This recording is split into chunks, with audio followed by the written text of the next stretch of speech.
Bom, boa noite, pessoal. Mais uma vez estamos aqui com o nosso curso, né, de psiquiatria e gravidez. É uma, é uma iniciativa da SEREM, né, da Comissão Estadual de Residência Médica, da Sociedade Goiana de Obstetrícia, Ginecologia e Obstetrícia, da Associação Médica e da Associação Psiquiátrica de Goiás, né, da qual eu estou aqui como representante. Hoje, então eu agradeço antes de tudo também a vocês, né, que estão nos seguindo, estão dando bastante pergunta, até fora aqui do programa estão havendo discussões, perguntas, isso é muito bom, né, um tema bastante relevante, e a gente notou que houve uma procura, né, bastante interessada, então isso foi muito bom, foi uma grata surpresa para a gente.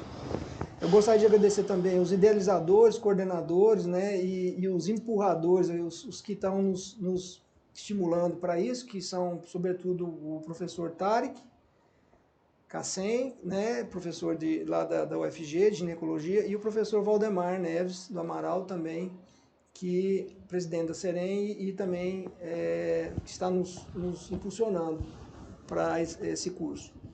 Hoje nós vamos falar do tema de transtornos de ansiedade na gestação, né, e no puerpério também.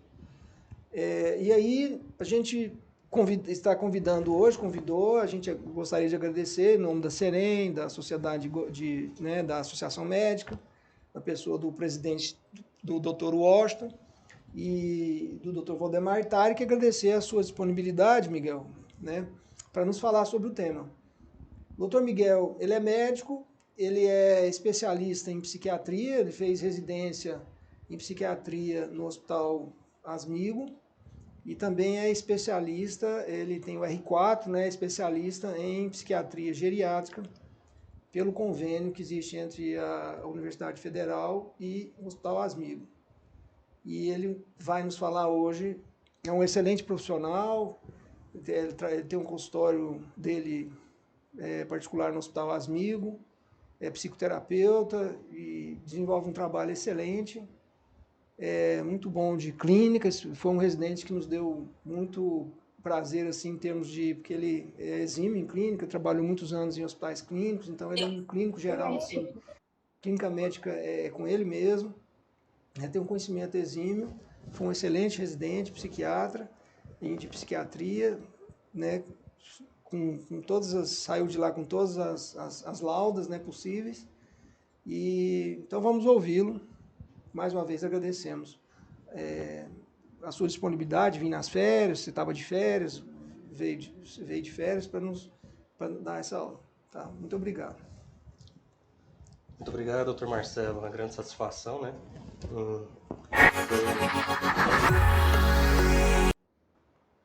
Tenho um grande respeito pelo senhor, um grande apreço, foi meu preceptor, né?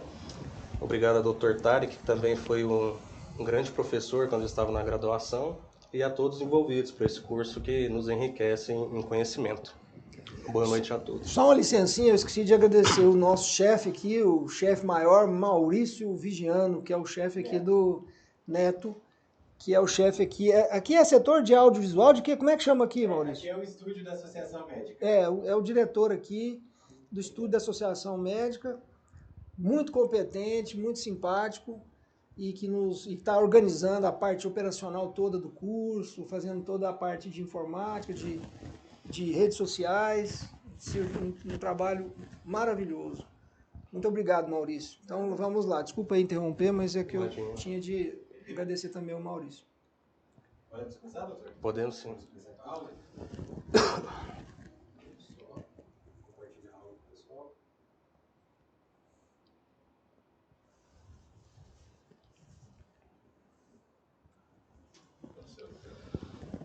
Bem, antes eu vou pedir desculpa a todos, porque eu tô com uma pequena tosse aqui, então se eu tosser é tudo esperado, assim, né? Meu nome é Miguel Souza Neto, como o Dr. Marcelo já apresentou, e hoje nós vamos falar sobre os transtornos ansiosos nesse período que é a gestação. Eu não tenho nenhum conflito de interesse. Esse primeiro slide, ele foi tirado do DSM-5, da quinta edição revisada, E só para nós termos uma pequena noção da gama de transtornos ansiosos que constam no DSM-5 nesse transtorno de ansiedade.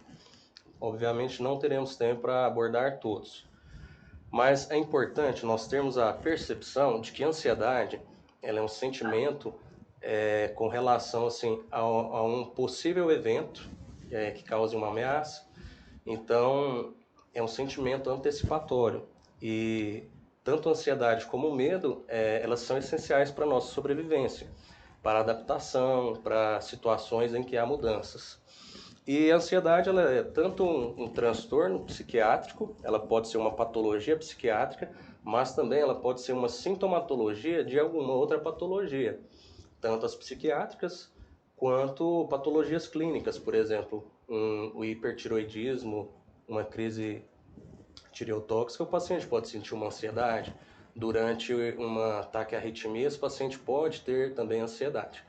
E é importante lembrarmos que as principais estruturas envolvidas nesse contexto da ansiedade é o eixo hipotálamo, hipófise adrenal, associado também com o cortisol. E isso vai fazer o quê? Com que nós tenhamos as condições de ter luta ou fuga perante as adversidades. Alguns outros sistemas hormonais também estão envolvidos, como a ocitocina, vasopressina, o sistema nervoso autônomo, o sistema imune e outros circuitos neuronais. E eles desencadearão, em sincronia, experiências subjetivas de um alerta, medo, preocupações e ansiedade. Mas quando esse medo ele é desproporcional ao perigo e gera uma ansiedade intensa, preocupações excessivas e sofrimento, e podendo vir acompanhado de outros sintomas como palpitações, falta de ar, que é a dispneia, tontura, que é a vertigem, dores de cabeça, que é a cefaleia, sensação de morte, sudorese em mãos, pés, parestesia, dormência em boca, mãos e pés, aí se configura um transtorno de ansiedade e não mais um comportamento adaptativo, ou seja, isso gera um prejuízo. Aqui eu trouxe para a gente entender um pouco mais sobre as estruturas anatômicas que estão envolvidas nesse eixo citado, hipotálamo, hipófise e adrenal. Mas, enfim, o que a literatura mostra? Por que é importante estudar a ansiedade na gestação? Será que ela realmente tem alguns efeitos negativos? Então, o que esses estudos mostram? Que se não for tratada, pode estar associada a aborto espontâneo, eclâmpsia, pré-eclâmpsia, baixo peso ao nascer, um parto prematuro e problemas comportamentais e psiquiátricos nessas crianças com mães com transtorno de ansiedade. É importante nós frisarmos o seguinte, que o cortisol ele atravessa a placenta, então o excesso desse cortisol ele pode prejudicar o desenvolvimento cerebral que está em andamento. E dependendo da quantidade de cortisol, dependendo da carga de estresse, dependendo também da fase gestacional, isso pode causar danos ao desenvolvimento desse cérebro do bebê. Nós escolhemos aqui alguns temas mais específicos, né? E o primeiro é a tocofobia, que é um medo intenso e, de certa forma, irracional, associado a uma incapacidade de parir ou de sentir dor durante esse trabalho de parto, né? Então, essa paciente pode ter medo de morte, problemas de saúde, tanto para si quanto para o seu bebê. Tem uma prevalência significativa, né, pelos estudos, que pode acometer em graus variados até 14% das gestantes.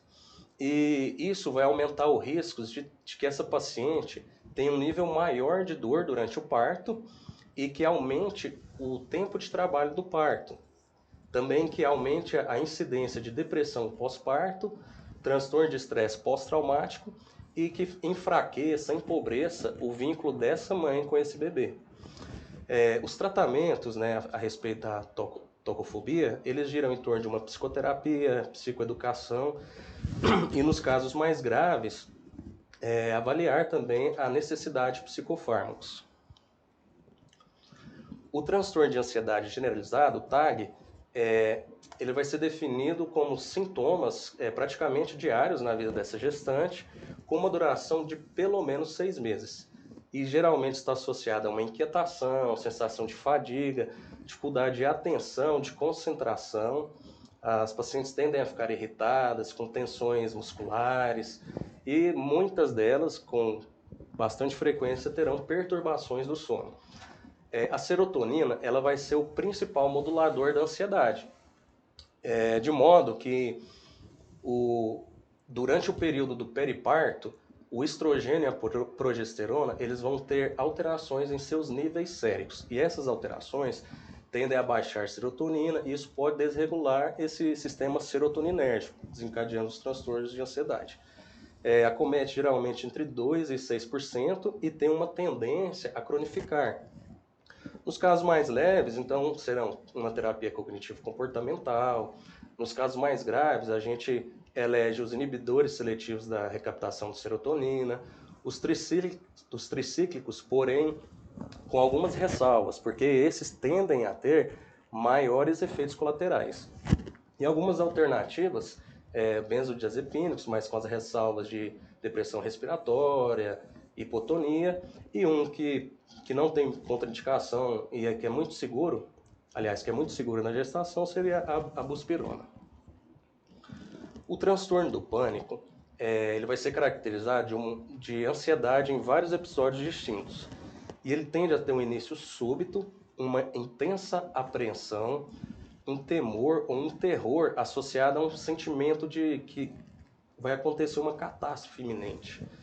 E geralmente ele tem uma intensidade muito forte e vem com muita frequência com sintomas físicos, muito mais ricos, intensos e floridos. Então, por exemplo, palpitações, geralmente essas pacientes têm dor ou desconforto torácico, muitas acham que estão tendo arritmias, infarto, então aumentam as idas a pronto-socorro, o que é um potencial de iatrogenia nessas pacientes, né?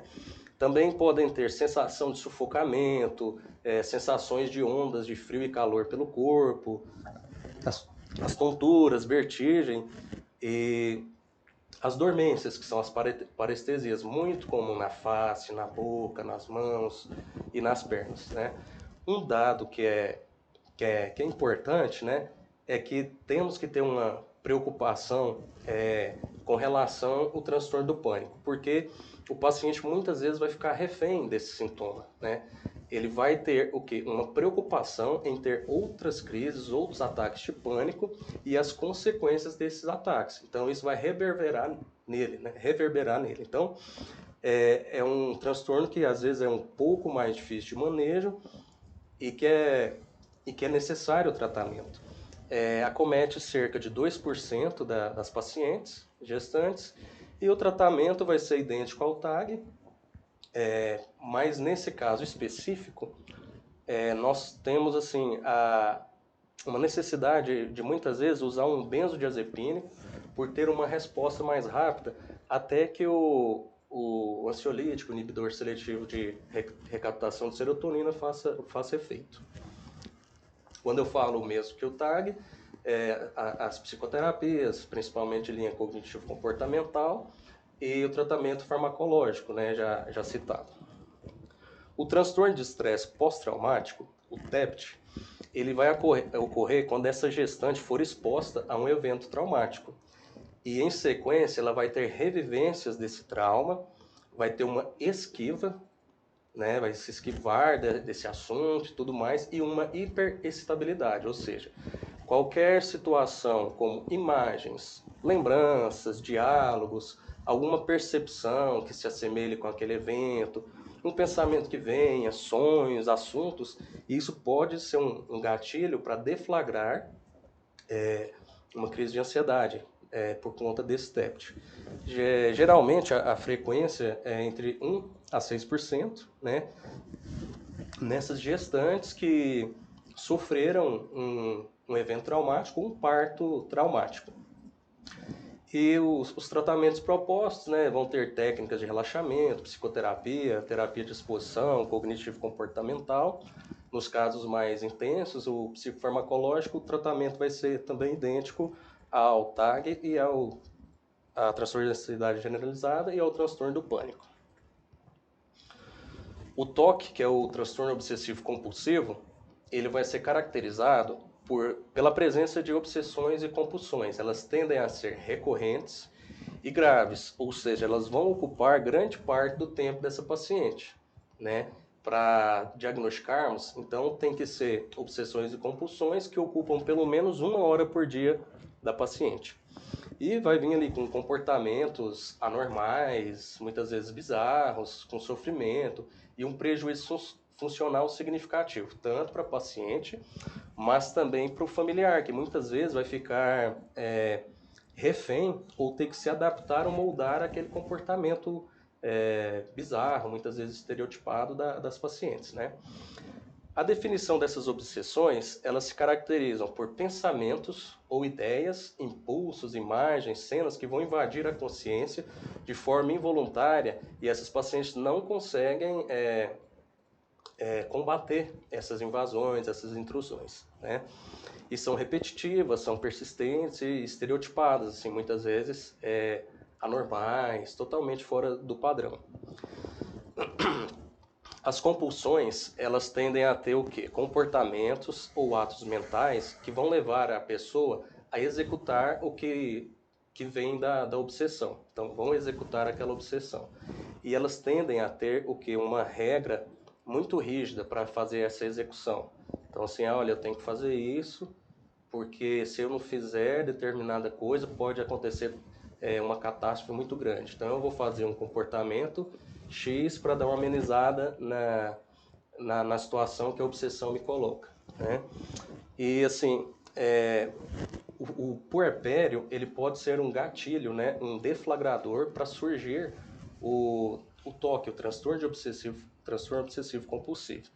No TOC, então, nós temos assim uma certa atenção, porque as pacientes muitas vezes podem ter aversão ao bebê, obsessões relacionadas ao bebê, e dependendo da gravidade, podem cometer até um infanticídio.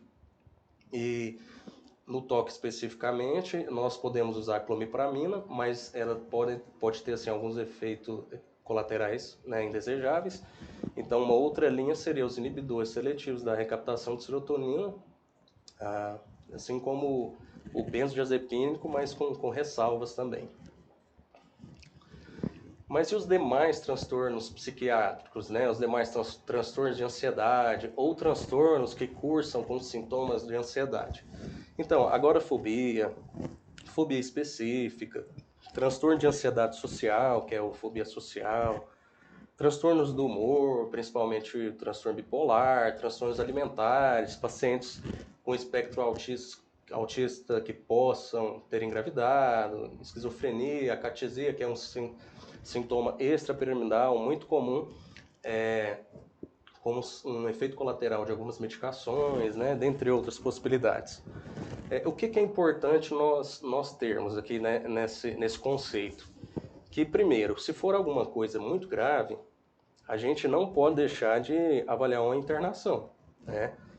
Então, nós temos que avaliar a gravidade, as especificidades e particularidades de cada caso, de cada paciente, o histórico pregresso dela, condições de patológicas pregressas, e avaliar, assim, para uma decisão com relação à medicação, à conduta médica que nós vamos tomar, né, de uma forma, assim, muito coerente, avaliar o custo-benefício. Então, por exemplo, venlafaxina, desvenlafaxina, mirtazapina, duloxetina. Se nós formos olhar para a bula, elas vão ter classificação C, né? Então, assim, podemos usar?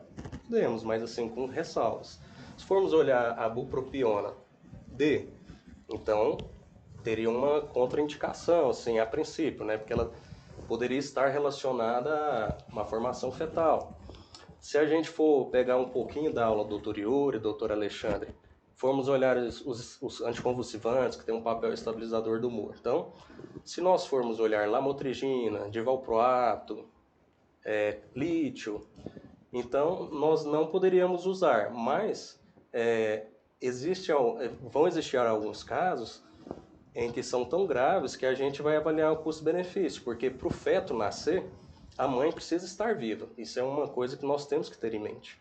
E também no tratamento de uma paciente psiquiátrica, a coerência é necessária, porque nós estamos tratando duas vidas. Se você não trata a mãe, você afeta diretamente o feto. Dependendo do tratamento que você faz com a mãe, você também pode afetar o feto. Mas nós precisamos avaliar cada caso específico, né? Os estudos vão mostrar que, na maioria das vezes, o tratamento materno vai beneficiar tanto a mãe quanto o feto. Então, isso é uma importância muito grande que nós temos que colocar aqui, né? Então, fiz um levantamento aqui pequeno, trouxe 5 artigos para discutirmos, né, e mostrar os resultados. Então, esse artigo é de 2022, da Revista de Psiquiatria Polonesa, e eles fizeram o quê? A identificação dos fatores biológicos da ansiedade, né, relacionada com a gravidez e as consequências mais comuns, tanto para a mãe quanto para o filho. Eles identificaram assim, que existe uma ligação significativa entre a ansiedade pré-natal e alterações hormonais. E a principal via nisso é o eixo hipotálamo hipófise adrenal, função tireoidiana, níveis de ocitocina, prolactina e progesterona. Também existem alguns fatores não biológicos que podem influenciar nessa ansiedade, como apoio social insuficiente, uma gestação não planejada, falta de atividade física e nível alto de sofrimento. Lembrando que esse transtorno de ansiedade ele é multifatorial, né? E que nós precisamos avaliar também a psicodinâmica, a psicosfera, né? Todo o ambiente psicológico e biológico dessa paciente, como um conjunto de fatores de uma paciente e de um bebê, né? Então temos que olhar as condições atuais dessa mãe e também as condições clínicas e psiquiátricas já pré-existentes. Muitas mães vão ter ansiedade sem ter nenhum transtorno psiquiátrico e outras que vão ter transtornos psiquiátricos já pré-existentes e que vão piorar ou desencadear um transtorno de ansiedade. E ele conclui que ela é muito comum, né? E que nós precisamos continuar a investigação com base nesses estudos e na sintomatologia. Esse outro estudo aqui, eles identificaram o objetivo foi identificar a associação entre ansiedade materna pré-natal e os resultados perinatais. Eles chegaram à seguinte conclusão: pacientes que não tratam, elas têm um aumento de chance, né, de que o bebê nasça prematuro, que tenha um menor peso médio ao nascer, que nasçam pequenos para a idade gestacional e com perímetro cefálico menor. E quando não tratados, tendem a ter resultados assim adversos, não benignos. Não é adequado que não se trate. Esse outro estudo foi um número expressivo, eles fizeram um corte de 2.793, em que eles pegaram pacientes que tinham transtorno depressivo maior nos últimos 5 anos ou pacientes que usaram antidepressivos no último ano. Então foi feita uma avaliação em 3 momentos, 2 vezes durante a gestação e 1 vez no pós-parto. E todas essas pacientes elas tinham que ter TAG com pelo menos 1 mês ou mais de duração. O grupo A não tinha TAG durante os 6 meses anteriores ou durante a gravidez. O B tinha TAG nos 6 meses anteriores, mas não na gestação. O C, TAG apenas na gravidez, e o D, TAG nos 6 meses anteriores e durante a gravidez. E os resultados que 9% apresentavam TAG em algum momento da gravidez, mas que os sintomas foram maiores no primeiro trimestre e eles diminuíam gradativamente durante a gravidez.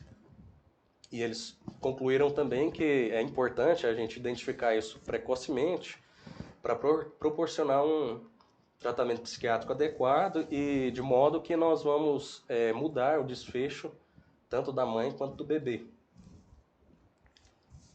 Esse outro estudo foi avaliar a exposição pré-natal ao estresse materno. Eles constataram que aumenta o risco de problemas comportamentais, tanto para a mãe tanto para a mãe quanto para a prole de forma tardia. Então identificaram problemas do neurodesenvolvimento, desenvolvimento cognitivo, da afetividade negativa, crianças com temperamento difícil e outros transtornos psiquiátricos. Eles viram também que isso vai variar de acordo com as idades gestacionais e que vai depender do estágio de desenvolvimento e os circuitos cerebrais que estão envolvidos nesse processo. Eles constataram que houveram alterações no neurodesenvolvimento, função neurocognitiva, processamento cerebral entre conectividade funcional e estrutural, e as estruturas identificadas nesse processo foram amígdalas e córtex pré-frontal, alterações no eixo hipotálamo, hipófise adrenal e sistema nervoso autônomo. Esse outro estudo, eles pegaram e fizeram a aferição do cortisol matutino em 216 mulheres que estavam gestantes e, como critério, elas tinham que ter depressão ou ansiedade. E eles pegaram, né, o cortisol e o peso ao nascer em diferentes fases da gestação. E houve uma correlação negativa.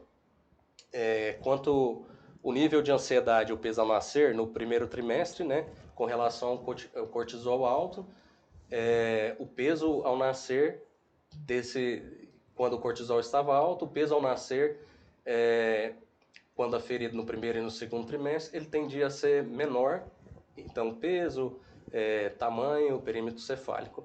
E quando o cortisol estava maior no terceiro trimestre, tinha menor correlação negativa desses parâmetros.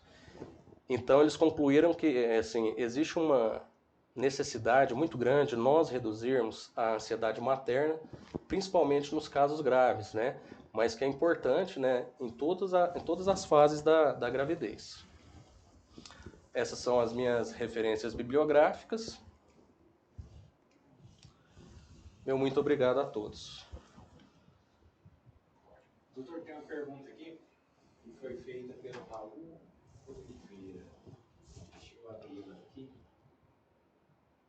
Enquanto isso, eu vou, se você me permite, Claro. falar algumas coisas que eu acho que foi muito bem, cobriu toda a aula, mas eu gosto sempre de dar uma visão prática, né, do da prática, assim, para o obstetra, né, enfim, ou mesmo para o psiquiatra, né, os psiquiatras mais novos que estão nos assistindo aí, ou residentes, né.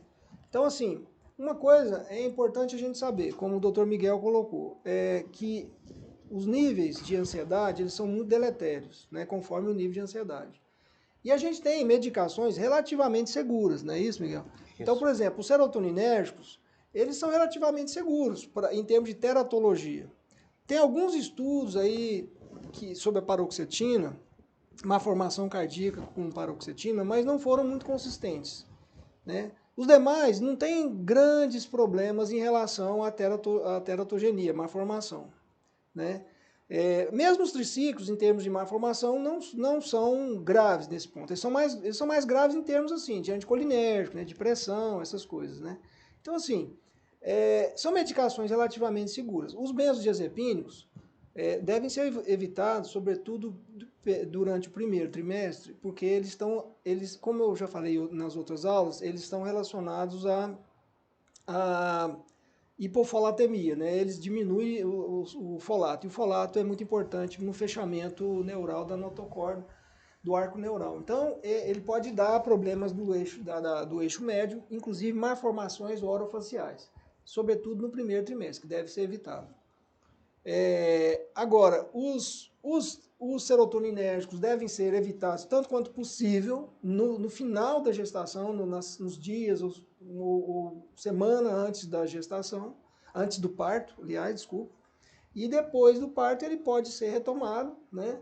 Também não tem grandes problemas, sobretudo a sertralina, é o mais seguro no período da lactação, a sertralina, né? Agora, uma coisa que acontece, nem tudo são flores, né? Assim, a gente vai entrar um pouquinho nas partes mais complicadas da psiquiatria. Grande parte das pacientes com transtorno de ansiedade, né, com TAG, sobretudo o TAG, o transtorno de ansiedade generalizada, elas têm, como o Dr. Miguel falou, outras comorbidades importantes. Por exemplo, borderline, né, muitas são borderline, muitas são hiperativas, muitas são borderlines e muitas são bipolares. Muitas têm transtorno de humor, do tipo bipolar. Então aí a coisa fica mais grave, né? Então, assim, a ansiedade, quando ela é pura, ela é mais leve, né? Mas quando ela está associada com alguma dessas condições, hiperatividade, borderline, bipolaridade e toxicomania, porque todas essas também estão relacionadas com a toxicomania, ela se torna muito mais grave. Alguns casos o paciente está usando lítio ou não dá conta de ficar sem o lítio, né? É muito aconselhável que durante os 3 primeiros meses ele pare de usar e pode acontecer de que o paciente aguente ficar esses 3 primeiros meses, porque o lítio ele dura muito tempo, né? Assim, ele tem não é, a vida média dele dura pouco, dura 7 dias, 12 dias no máximo. Mas, assim, a presença dele no organismo. Mas o efeito terapêutico dele, farmacodinâmico, ele pode se estender mais. Então, você pode, às vezes, tentar, né, suspender aquele lítio naqueles 3 primeiros meses, acompanhando, é claro, muito de perto, né, porque a suicidabilidade é um risco muito grande, mas a partir do 30º, do primeiro trimestre, você já pode reintroduzi-lo. Nesse momento, nesse período, se for necessário, assim, estrondosamente necessário, um uso, por exemplo, de um anticonvulsivante, a lamotrigina é a menos deletéria, mas que deve ser usada também com muito cuidado, sobretudo repondo ácido fólico. O valproato e a carbamazepina estão proscritos, porque eles baixam muito o ácido fólico, então dá muito defeito do tubo neural. Muito assim, né? Questão de 5%, né? 6%, né? Que não é até muito diferente da taxa normal, porque a taxa normal de má formação é por volta de 5%. Então essas medicações, você vê, o lítio, por exemplo, em termos de má formação cardíaca, que ele é mais má formação cardíaca, é 0,13%, é até menor do que a taxa de má formação. No entanto, a má formação de Epstein, né, ela é até um pouco menor do que a taxa normal. Então, assim, não são aquela estronda, aquela dificuldade enorme, né? Então, por exemplo, um paciente que é suicida, né? Suicida e está usando lítio, você tem que pensar muito. Você vai arriscar 0,13 ou no máximo 3, 4% de outras malformações cardíacas, porque também não é só Epstein, tem outras malformações que vai subir isso para 4%, né, de malformação cardíaca, ou você vai comprometer a suicidabilidade, né? E para finalizar essa minha participação, que espero que seja breve, é importante refrisar isso que o Miguel falou, que é a importância dos efeitos deletérios muito graves para a criança e até o trabalho de parto, até para o processo gestacional. Porque em termos psiquiátricos, o cortisol, a ansiedade, o eixo hipotálamo hipofisário adrenal, ele é altamente deletério para a mãe e para o feto. Por exemplo, cronicamente ele causa restrição da perfusão uterina por causa da artéria uterina. A artéria uterina se contrai, diminui o aporte venoso para o útero e vai dar o quê? O retardo de crescimento intrauterino, né? Ou o retardo de crescimento uterino, ou que vai depois redundar em pequeno para a idade gestacional, para o perímetro cefálico diminuído. E também outra coisa, já tem estudos que mostram que esse cortisol muito grande durante a gestação vai afetar diretamente o cérebro, às vezes de modo irreversível. Então vai afetar estruturas hipotalâmicas, por exemplo, levando depois à obesidade, a transtornos alimentares, porque vai gerar um problema de regulação lipídica e glicogênica, e aí pode gerar obesidade, lesa as células do hipocampo, então vai gerar também depois crianças mais agitadas, com transtorno de impulsividade, transtorno de hiperatividade, certo? A restrição do crescimento intrauterino está muito relacionado com hiperatividade e também está relacionado com déficits cognitivos, né? Está relacionado com esses transtornos aí, estão relacionados com problemas de sexualidade, de orientação, gênero sexual, disforia de gênero, está relacionado com níveis de ansiedade durante a gestação, quer dizer, até na orientação sexual da criança futura, que é uma estrutura hipotalâmica e que sofre muito com o cortisol, porque o cortisol aumenta a exposição do hipotálamo aos hormônios femininos. Então, há uma feminilização do cérebro do feto, né? com o cortisol alto, né?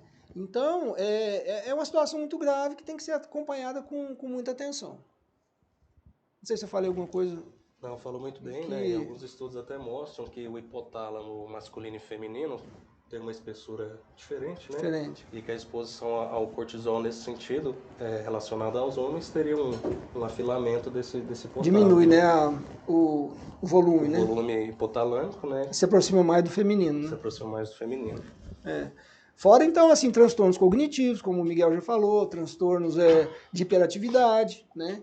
Que é muito sujeito à restrição do crescimento intrauterino, né? Então, até mais do que pré-termo, né? Tem estudos aí que mostram que a restrição do crescimento intrauterino é mais deletéria até do que o pré-termo, apesar de que o pré-termo também pode estar relacionado com esses transtornos de ansiedade. Então, assim, o que eu quis mostrar é o seguinte, às vezes a gente fala transtorno de ansiedade, não, é uma coisa leve e tal. Tá, tudo bem, tem os leves e tal, beleza, ótimo. Né? Mas a gente tem que lembrar que 20%, a estatística mostra que 20% das gestantes vão ter transtorno de ansiedade. Então é uma estatística importante, né? E pensar também que, como o Miguel já falou, que grande parte dessas ansiedades não são puras, são comórbidas de alguma patologia psiquiátrica mais grave. Né? Bom, vamos lá, Maurício. Você quer falar mais alguma coisa? Não, só para finalizar, né, que muitas vezes nós temos a percepção de que essa ansiedade, o impacto que ela vai ter vai ser apenas imediato, né? Mas é muito mais profundo, né? São impactos tardios e muitas vezes permanentes, né? Então, os estudos mostraram que as alterações comportamentais, elas vão acompanhar Você fala crianças, da criança, da né? criança. Elas vão Isso. acompanhar as crianças em todo o neurodesenvolvimento ali, né? Criança, como o senhor falou, hiperatividade, ansiedade, agitação, né? Enfim, é muito necessário que se trate, né, para que evite, né, esses problemas. Isso mesmo. Maurício, estamos aí. Você Temos quer... umas perguntas. Fala aí, manda bala aí. O Raul de Oliveira perguntou: tenho curiosidade no motivo de indicar apenas a TCC. Não, o que acontece? Os estudos, eles indicam, né, a bibliografia indica a TCC na maioria desses transtornos, mas não é apenas a TCC. Se nós formos olhar em alguns slides, tem psicoeducação, terapia de exposição, né, tem outras abordagens, interpessoal, né? Mas como a gestação... Comportamental, você falou. Comportamental, né? Como a gestação é um período muito curto, né? Então, a eficácia com relação à sintomatologia e à rapidez seria um pouco maior em relação a algumas outras, mas não é exclusiva. E, como a gente citou em outros slides, né? Tem outras linhas também, a indicar pelo médico, né? Maurício, manda bala. Só quer complementar? Não, perfeito, tá bom. Teve uma pergunta da Wanda Beatriz, que como tratamos esses quadros de ansiedade no SUS? Ela é residente e tem muita dificuldade de controlar a ansiedade das pacientes das enfermarias. No caso, o SUS dispõe de fluoxetina, diazepam e clonazepam. O que fazer nesse tipo de caso? Esse é um caso um pouco complexo, né, que transcende o problema da medicina em si, se torna um problema mais amplo, né, político e tudo mais. Mas, assim, nós temos muitas, dentre as poucas alternativas, nós temos algumas outras, né? Então, por exemplo, como o Dr. Marcelo falou, a sertralina ela teria uma eficácia maior, né? Então, se essa paciente eventualmente puder comprar, se não for, geralmente não é tão caro, seria uma alternativa. Mas a fluoxetina, né, também assim, avaliando custo-benefício, teríamos a condição de usar. Com relação a medicações em si, não existe uma receita de bolo e tampouco nós vamos conseguir decorar todas as indicações ou não e as possibilidades de uso ou não. Então, muitas vezes a gente tem que consultar o que vai ser classificação A, B, C, D e tudo mais, né? Com relação aos benzodiazepínicos, né? Você tem que usar, assim, alguns que vão ter às vezes uma meia-vida um pouco menor, né? Por exemplo, o bromazepam ele poderia ser usado. Nesse caso aí a gente teria que avaliar o caso específico. Então, assim, o diazepam, em tese, se for usado em baixas doses, a gente teria uma certa ressalva, mas que poderia ser usado. O senhor quer complementar alguma coisa? Assim, fica difícil responder, porque a gente não sabe se... ela está dizendo que a paciente está na enfermaria. A gente não sabe se ela já deu à luz, né? Ou não, né? Então, isso aí, muda, né? então, isso aí muda, né? Por exemplo, antes de dar à luz, você não pode fazer uma carga alta de benzodiazepínico, porque o neném vai nascer deprimido. Depressão. Ele vai nascer Trator, deprimido, ele vai nascer hipotônico. No trabalho de parto ali, o canal de parto, ele vai ficar muito difícil, ele pode ter uma distócia grave, né? Então tem que ter esse cuidado. A fluoxetina, a fluoxetina é mais problemática de você, assim, se você vai começar a fluoxetina, vamos supor, a paciente está em trabalho de parto, está na enfermaria de obstetrícia. Tá, você pensa, eu vou dar a fluoxetina. Tá, o problema, aí você entra numa série de dificuldades, né? Por quê? Porque essa fluoxetina, ela não vai fazer efeito rapidamente, né? Ela isso aí vai demorar 14 dias mais ou menos para fazer efeito. Segundo, ela pode piorar a ansiedade, porque é o fenômeno da piora inicial, né? Então, isso aí pode acontecer. Terceiro, se o paciente usar essa fluoxetina durante muito tempo, assim, antes do trabalho de parto, vamos supor que ela está usando há 3 meses já, a gente tem que fazer o contrário, durante o trabalho de parto ou antes, imediatamente antes, dar uma diminuída, porque senão afeta o neném, porque pode dar uma síndrome de abstinência, né, pós-antidepressivo no neonato, né? Então, isso aí é complicado. Se for depois do parto, aí você já tem que ter os cuidados com a amamentação, né? Então, por exemplo, diazepam e clonazepam, bromazepam, que são benzodiazepínicos, eles passam fácil a barreira da lactação, né? Então, eles podem também sedar a criança, deprimir da disfagia, das dificuldades respiratórias, né? É a síndrome do flop baby, né? A síndrome do bebê mole, né? Que eles podem dar. A fluoxetina e os demais serotoninérgicos não tem problema, não tem muito problema na amamentação. A concentração no leite deles, do serotoninérgico de modo geral, é pequena. Então isso aí não é um grande problema na amamentação. Agora, uma coisa que é importante também é assim, né? É como eu falei, esses transtornos de ansiedade, vamos supor, se você está com ansiedade muito grande na enfermaria, muitas vezes não é só ansiedade, muitas vezes é uma paciente disruptiva, é uma paciente que está com abstinência de alguma coisa, é uma paciente borderline, é uma paciente bipolar, é uma paciente toxicomaníaca, né? Para dar esse tipo de alteração. Ou é uma paciente que pode estar começando a querer entrar numa psicose, né? Que também, como o Miguel falou, as pacientes que têm transtorno de ansiedade durante a gestação, elas estão mais propensas a desenvolverem no pós-parto uma psicose puerperal, né? Então tem que ver também se ela já não está começando um quadro assim, que aí às vezes você teria que entrar com um antipsicótico, né? E complementando aí o que o senhor falou, né, é fundamental a gente saber a fase da gestação que essa paciente está para ter a melhor conduta. Muitas vezes a quetiapina, que é um antipsicótico, então ela vai ter um efeito, ela tem uma segurança e muitas vezes um efeito antidepressivo, às vezes até ansiolítico, estabilizador do humor, às vezes até para os transtornos de sono. Então é uma medicação muito segura e tem uma boa resposta.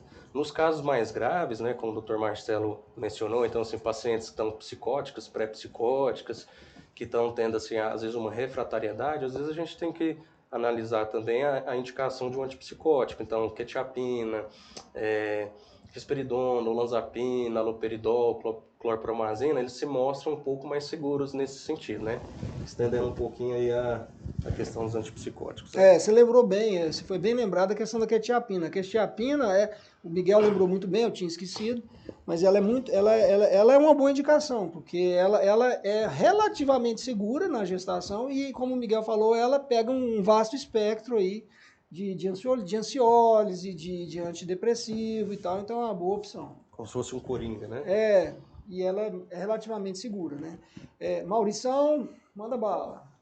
Quanto ao uso do medicamento SOS para crise de ansiedade no uso situacional, quais as medicações com mais evidências de segurança?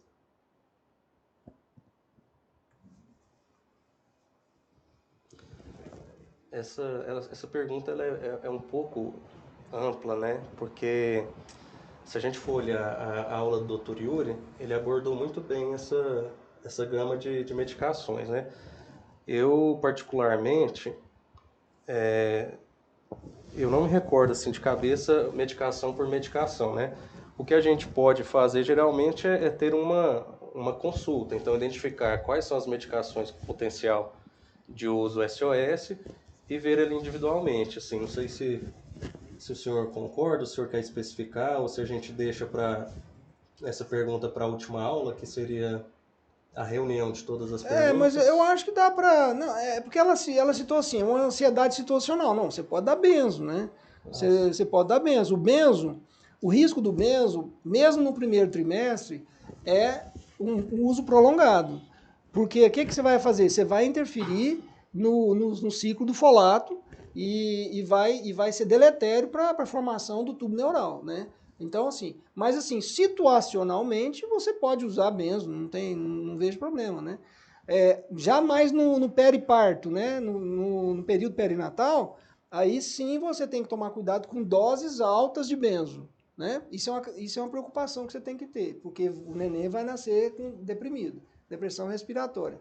E você também tem que tomar cuidado no periparto com os benzos de ação prolongada, né? Você deve preferir benzos de ação mais curta. Então, alprazolam, o lorazepam, o oxazolam, o bromazepam, você deve preferir e evitar os de ação mais longa, tipo clobazam, clonazepam, diazepam, porque eles vão impregnar mais a criança. Eles têm muito metabólito ativo e essa criança pode ficar com depressão respiratória. O bebê, né, pode ficar com depressão respiratória mais tempo. Assim, lembrando que o benzo ele vai ter uma atuação mais rápida, né? E nós temos que avaliar o mínimo necessário, né? Então, quanto menor a dose eficaz, melhor para a mãe e para o feto. Agora, cada benzo, assim, especificamente, nós vamos requerer assim, a consulta e tudo mais, muitas vezes. Mas, como o doutor falou, né? Preferência a esses de curta duração, com a meia-vida menor. Eu vou dar um shift na conversa e vou perguntar qual é o papel do parceiro na gestação da ansiedade durante a gravidez e como a dinâmica do relacionamento pode afetar a saúde mental da gestante. Agora entramos num aspecto um pouco mais social. Como que isso afeta?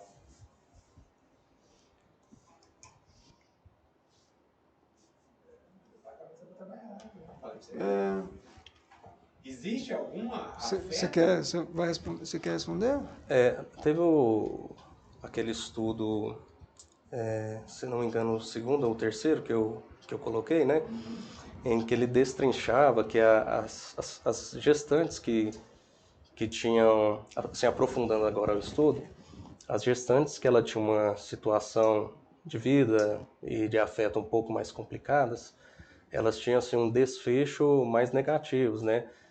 Um desfecho mais negativo na gestação. Elas têm uma propensão a ter maior ansiedade, se ela não tem esse amparo. Então, assim, se for para a gente responder na íntegra, né? O parceiro, ele vai ter sempre, o parceiro, a família, ele vai ter uma importância muito grande de amparo, né?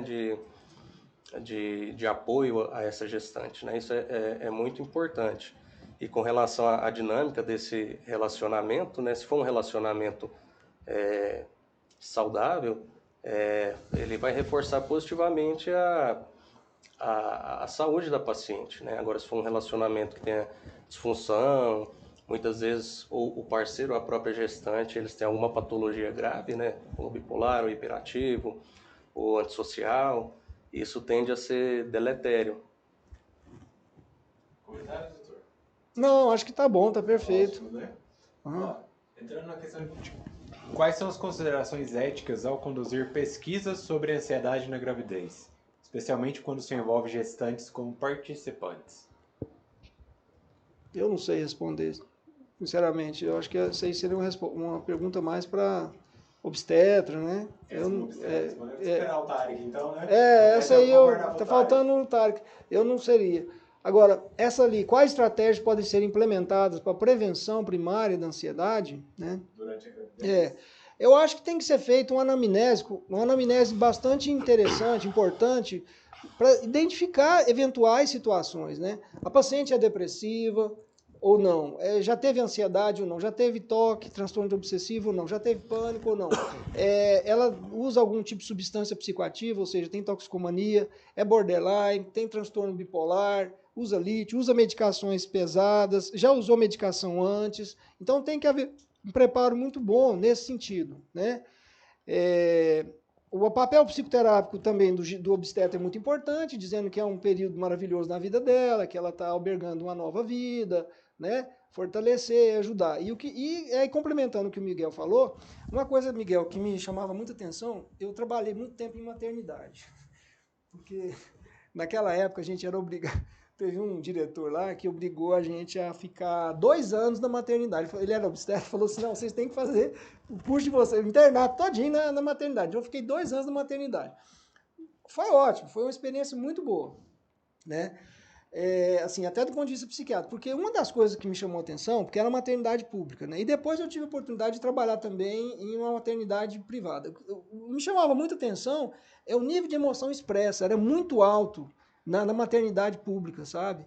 Porque o nível, assim, aparecia muita precariedade socioeconômica, muita precariedade emocional. Então a gente via que aquelas mulheres que não tinham apoio, sobretudo do companheiro, elas tinham, assim, às vezes um misto de revolta, eu nunca mais vou ter filho, eu não quero mais homem na minha vida, e revoltava e gritava, sabe?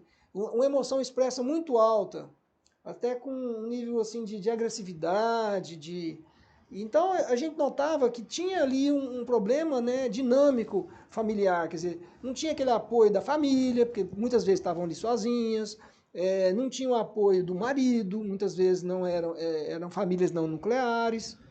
Então isso eu acho que tem uma importância fundamental, né? E depois eu acompanhei outras maternidades, às vezes até pacientes mesmo, tal, em outras maternidades mais privadas, e eu assim até me chamou a atenção a diferença da ambiência, sabe? Um ambiente aí tudo é mais calmo, é mais tranquilo, né?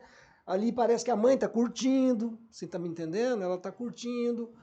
E a gente via que nas maternidades assim mais precarizadas era difícil, né? Aí eu estou me lembrando do estudo, por exemplo, estudo americano, no Brasil eu não conheço, mas assim, que 50% das gestações são indesejadas, isso na classe média.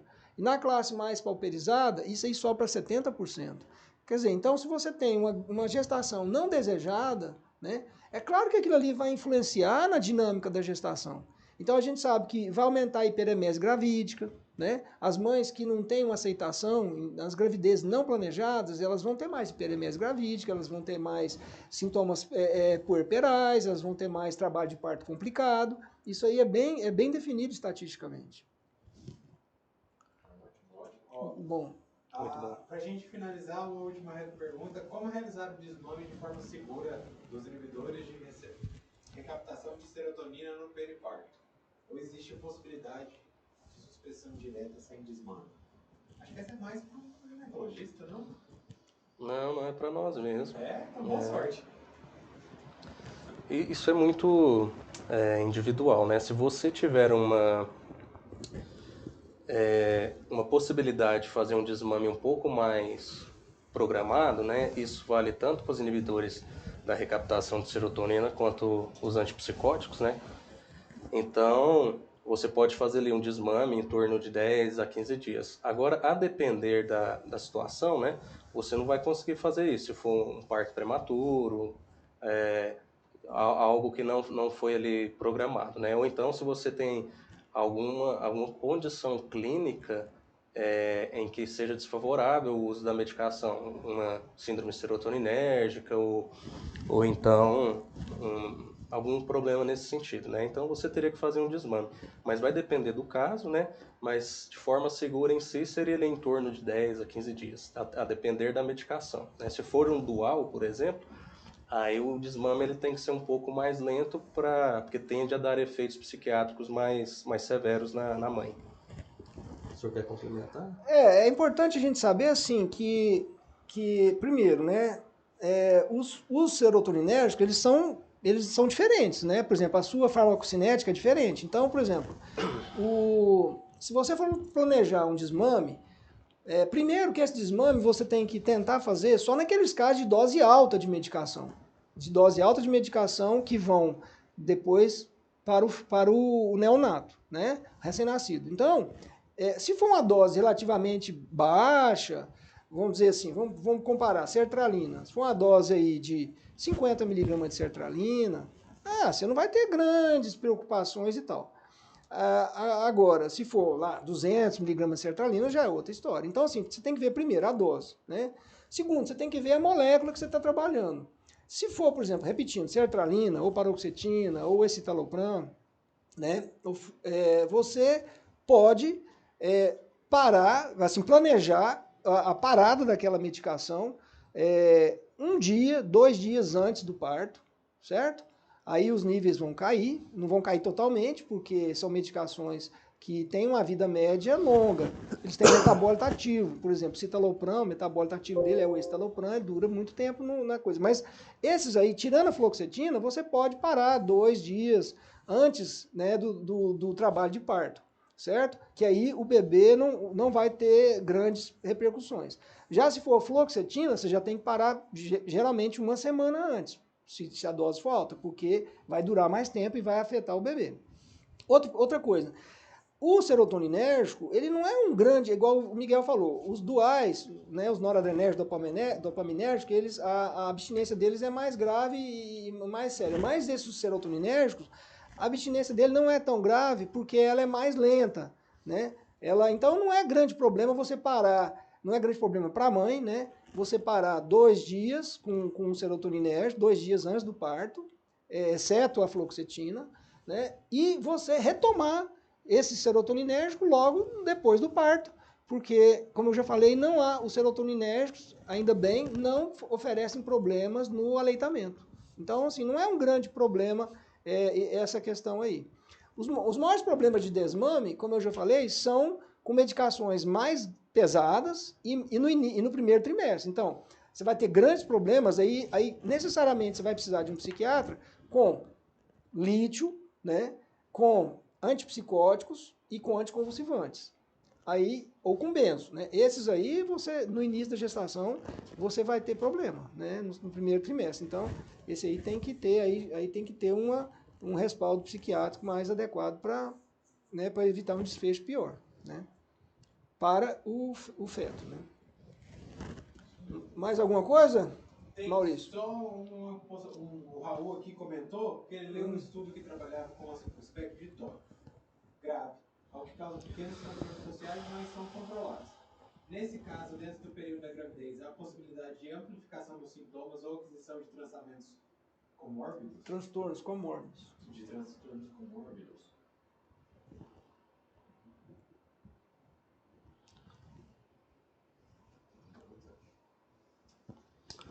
Um toque grave causando pequenos... Não, essa parte eu acho que ficou um pouco confuso. Vamos até a segunda parte, né? Uhum. Ou seja, se na gravidez, em resumo, se na gravidez há possibilidade de piora do toque. Né? Em resumo, seria isso, a pergunta, né? Você quer responder? Pode responder. Como você mesmo falou na sua aula, né? O Miguel mesmo, na aula dele, ele falou, né? Há um aumento do toque, né? Geralmente a literatura mostra um aumento do toque na gestação, né? Sobretudo depois do primeiro semestre, né? Por que acontece isso? Porque essas várias substâncias que nós estamos aqui, que o Miguel falou, né? Mostrou lá no quadro dele e tudo, elas têm um fenômeno neurofisiológico chama heterorregulação. Uma regula a outra, um heterorregula a outra. Então, por exemplo, se a gente pega preglandiol, é um dos hormônios que aumentam durante a gestação. Ele mexe com serotonina. estrógeno, mexe com serotonina. Cortisol, mexe com serotonina, certo? Oxitocina, mexe com serotonina. E serotonina também mexe com oxitocina. Tanto é que tem alguns tipos de depressão pós-parto que você hoje está dando oxitocina. Assim como você também está dando derivados hormonais. Você está dando precursores da progesterona para transtornos graves do pós-parto. Então, esses hormônios, eles geralmente tendem a piorar sintomas que o paciente já tinha antes. Então, se o paciente já tinha uma diátese obsessiva, né, uma diátese ansiosa, eles tendem a piorar, né? Não só na gestação, mas também no pós-parto. Os sintomas ansiosos, no pós-parto, eles tendem a piorar. Por quê? Porque também no pós-parto é vamos dizer, uma cirurgia hormonal grave, né? Porque eles caem abruptamente os níveis de gonadotrópicos, né? Eles caem abruptamente. Então, isso aí também aumenta a morbidade obsessiva. E o que o Miguel falou é importante também, e interessante, foi rápido, mas é interessante, que é a questão da obsessividade comórbida com psicose puerperal. Porque, como o Miguel falou, às vezes essa obsessividade, ela fica muito grave, e da obsessividade, o paciente passa, por exemplo, obsessividade com neonato. Nossa, meu Deus, eu tô com medo de esfaquear, tô com medo de deixar ele cair no chão. Tá, isso aí tá no nível da obsessão. Mas ele pode transitar disso para uma psicose puerperal. E falar, não, eu vou jogar ele no chão. Não, eu tenho que... aqui o Satanás mandou eu fazer isso com esse menino. Então, de uma obsessão, ele pode passar por uma impulsão. Então, aí você vai ter uma obsessão comórbida com uma psicose puerperal. Isso pode acontecer. O Miguel já relatou isso, né? Então, tem que tomar esse cuidado. Uma coisa que é importante colocar também é que o toque pré-gestacional, ou seja, paciente que já tem um toque.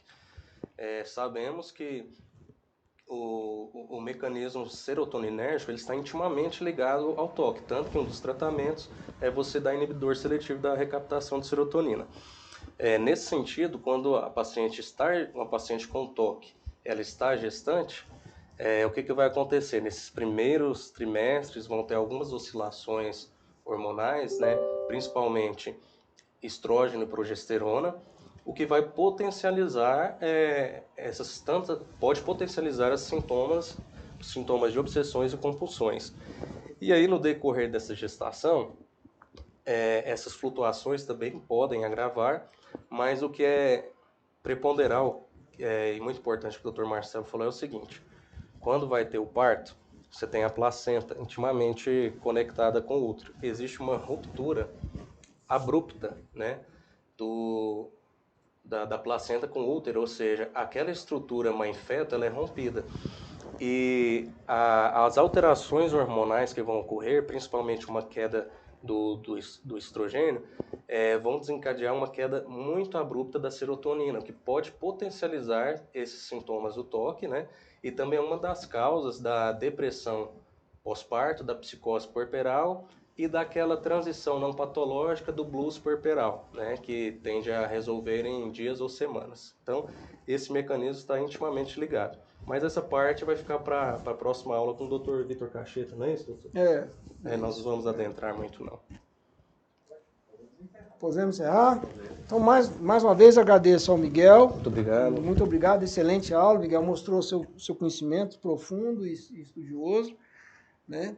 Miguel, repetindo, nós temos o prazer de tê-lo lá no nosso hospital, é o Hospital Psiquiátrico Asmigo, onde ele atende consultas e faz internações também. E também esqueci de falar, desculpa, é mestrando, né? Você está fazendo mestrando, ele está fazendo mestrado em psiquiatria pela UFG, não é isso? Isso. E mais uma vez agradecer também o Maurício pela paciência aí, estar com a gente. Aguardamos vocês para a próxima aula, que será sobre depressão pós-parto e psicoses puerperais. E também o Maurício e o professor Tarek parece que estão agendando aí, né, Maurício, uma aula extra mais para perguntas e debates e tal. Tá bom? Se o velhinho aqui aguentar... Tá bom? Obrigado então, gente. Até mais. Obrigado pelo interesse.